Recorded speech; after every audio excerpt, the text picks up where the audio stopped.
Hello and welcome back to another Rush Duel Links deck profile. Today we're taking a look at Cyber Dragon, but Cyber Dragon is kind of new. It doesn't really have all of its cards yet. We just got the new Cyber Dragon structure released, so we basically bought 3 copies, and now we just kind of throw the cards in and try and make some sort of deck. But there isn't really much of a cohesive strategy.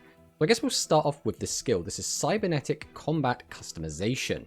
So this skill can only be used if the only monsters in your deck are machine types, so already locked into only machines is quite a harsh restriction, and the deck contains no level 7 monsters. Now this is where it gets a bit weird, because basically all of the good machine monsters are level 7, which basically means we can't play any boss monsters other than level 5s and 6s, and obviously level 8s. The only level 8 machine boss we have at the moment is the brand new Grand Cerberus, so we're pretty hamstrung what we can actually do with this. But from turn 2 onwards, we can choose one face-up monster on your field with 2100 or 2400 attacks. That's going to be Cyber Dragon and the Grand Cerberus itself.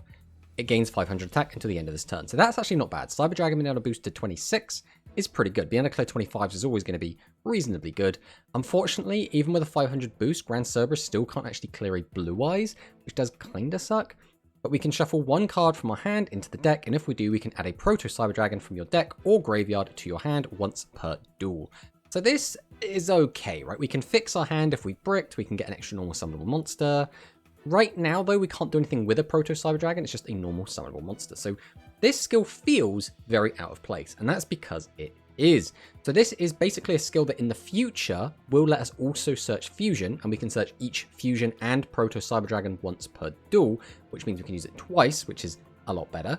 And the Cyber Dragon boss monsters we'll eventually get, such as Cyber Assault Dragon, do have 2400 attacks. When we get them, again, the deck will get a bit of a boost. So this is a bit weird. Basically, this deck is missing a lot of things, and it is very, very apparent when it comes to gameplay.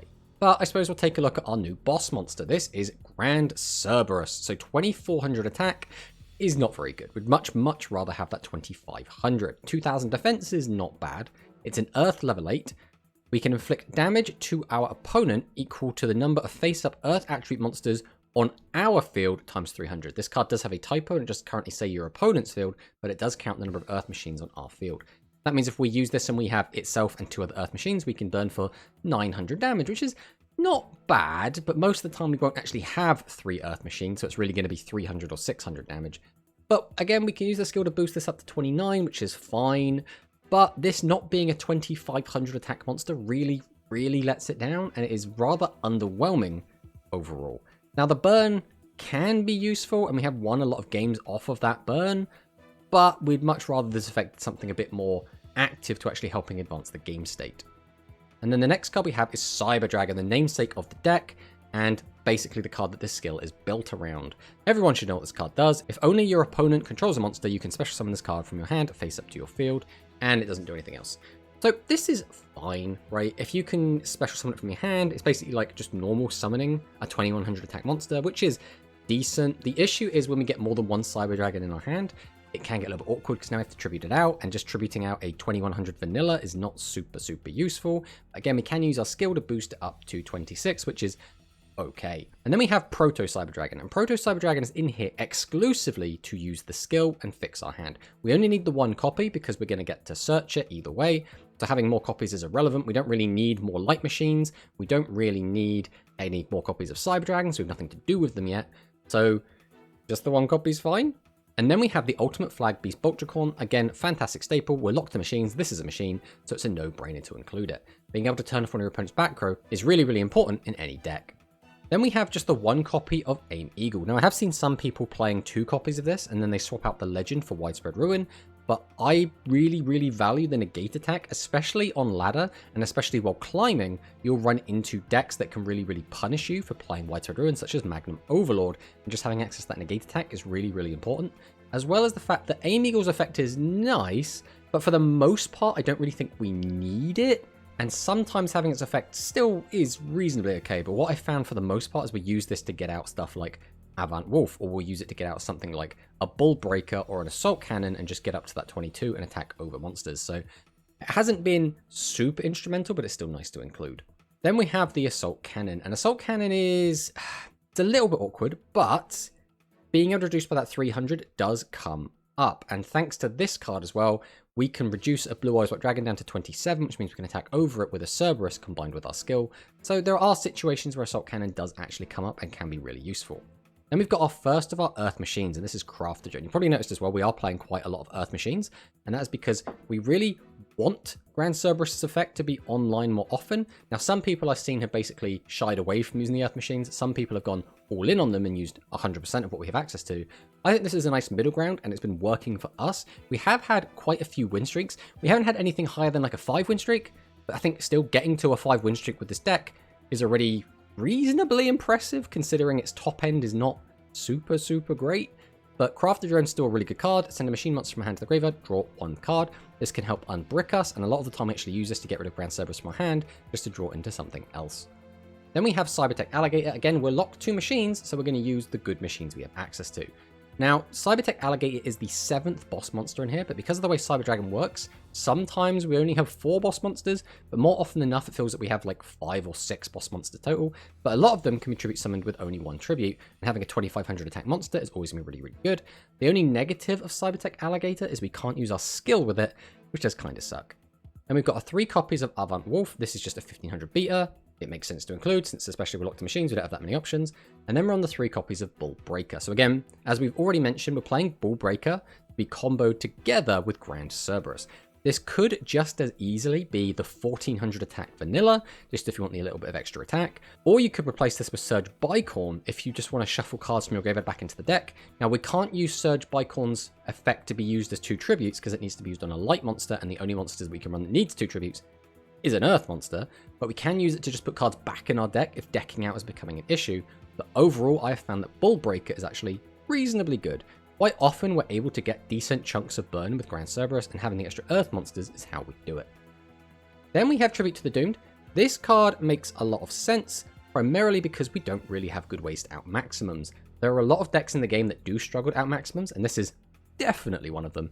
So we are playing the Tribute to the Doomed and the 2 copies of Talisman Auxiliary, but more than that, we also can't beat set 3 pass. We can burn our opponent with Grand Cerb, but that is about it for getting damage in through set 3 pass. So Tribute to the Doomed can also be an excellent way to do that as well.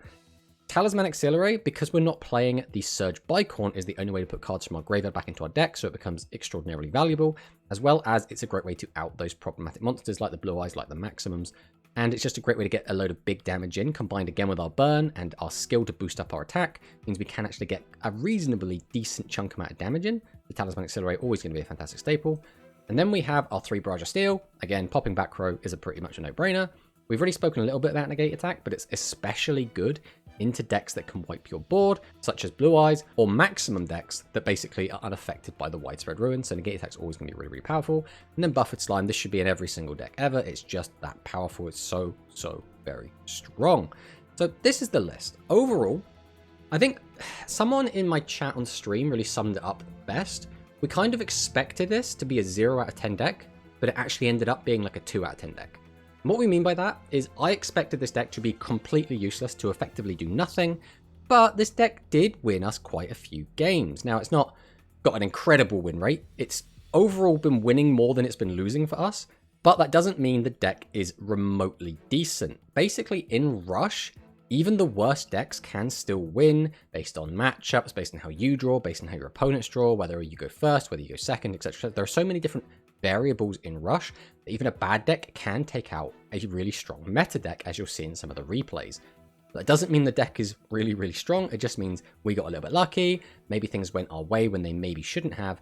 And realistically, this deck isn't going to be beating any of the big 4, that being Machine, Cyberburst, Royal Rebels, and Psychics, because those decks are just really on another level. This deck is going to more comfortably be able to beat maybe a tier 3 deck, maybe even lower than that. But overall, the deck was fine. Not great, not good.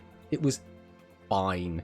I couldn't really recommend anyone take this into ladder unless you just really want to play Cyber Dragon. I'd recommend waiting until Go Rush comes out, wait until we get more support for it, and then start playing this deck, because that is when I think this will really shine, when we get fusions, when we get those Cyber Dragon bosses, and when we can make full use of the skill. But let's fire in some replays so I can show you what I've been talking about.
デュエル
デュエル デュエル